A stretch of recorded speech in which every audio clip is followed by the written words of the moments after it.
ఆదిబట్ల భూ కబ్జా కేసులో దర్యాప్తు వేగవంతం చేశారు పోలీసులు.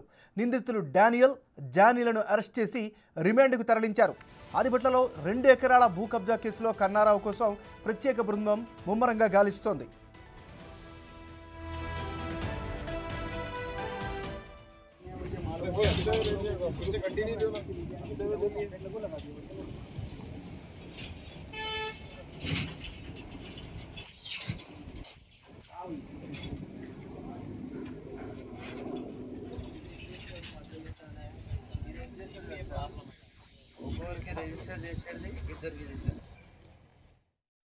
వైఎస్ఆర్ ప్రాజెక్టు నిర్మాణాలు చేస్తుండగా కన్నారావు కబ్జాకు ప్రయత్నించి దాడి చేశారు. కన్నారావుతో పాటు 38 మందిపై కేసులు నమోదు చేశారు ఆదిబట్ల పోలీసులు.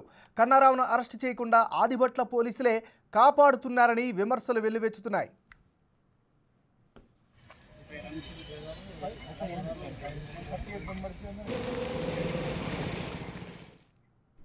ఆదిబట్ల భూ కబ్జా కేసులో దర్యాప్తును వేగవంతం చేశారు పోలీసులు. ఇక ఇదే అంశానికి సంబంధించి మరింత తాజా సమాచారాన్ని మా రిపోర్టర్ సురేష్ అందిస్తారు.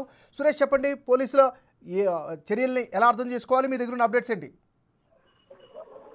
ఆదిబట్ల పోలీస్ స్టేషన్ పరిధిలోని 2 ఎకరాల భూమిని కబ్జా చేసేందుకు ప్రయత్నించిన కన్నారావు ఆయన అనుచరులకు సంబంధించి కేసులు నమోదు చేయడం జరిగింది. ఈ కేసులో ఇప్పటి వరకు 10 మందిని అరెస్ట్ చేశారు. అయితే నిన్న కన్నారావు ప్రధాన అనుచరుడైన డానియల్ ని కూడా అరెస్ట్ చేసి రిమాండ్ కి తరలించారు. కన్నారావుకు సంబంధించి ఇన్ఫర్మేషన్ కోసం పోలీసులు వెతుకుతున్నామని చెప్తున్నారు. సింగపూర్ పారిపోయినట్టు అనుమానిస్తున్నామని చెప్పేసి కూడా పోలీసులు చెప్తున్నారు. ఇంకా 28 మంది పరారీలో ఉన్నారు. వారందరి కోసం గాలిస్తున్నారు. టీం ని కూడా ఏర్పాటు చేసి గాలింపు చర్యలు చేపడుతున్నామని చెప్పేసి ఇబ్రహీంపట్నం ఏసీపీ కూడా చెప్పడం జరుగుతుంది. ఈ కేసులో కన్నారావే చాలా కీలకంగా ఉన్నాడు. గతంలో అనేక భూ కబ్జా కేసులు కూడా ఇతని పైన ఉన్నాయి, కానీ ఎప్పుడు కూడా అరెస్ట్ చేయలేదు. ఇప్పుడు కూడా అరెస్ట్ నుంచి తప్పించుకునేందుకు ప్రయత్నాలు చేస్తున్నట్టు ఆరోపణలు ఉన్న నేపథ్యంలో పోలీసులు వీళ్ళ అనుచరులను ఒక్కొక్కరిగా అరెస్ట్ చేస్తున్నారు తప్ప కన్నారావుని ఇంకా అరెస్ట్ చేయడం లేదని చెప్పేసి కూడా విమర్శలు వస్తున్నాయి. దీనికి సంబంధించి ప్రత్యేక బృందాలను ఏర్పాటు చేసి త్వరలోనే కన్నారావుని కూడా అరెస్ట్ చేస్తామని చెప్పేసి పోలీసులు చెప్తున్నారు.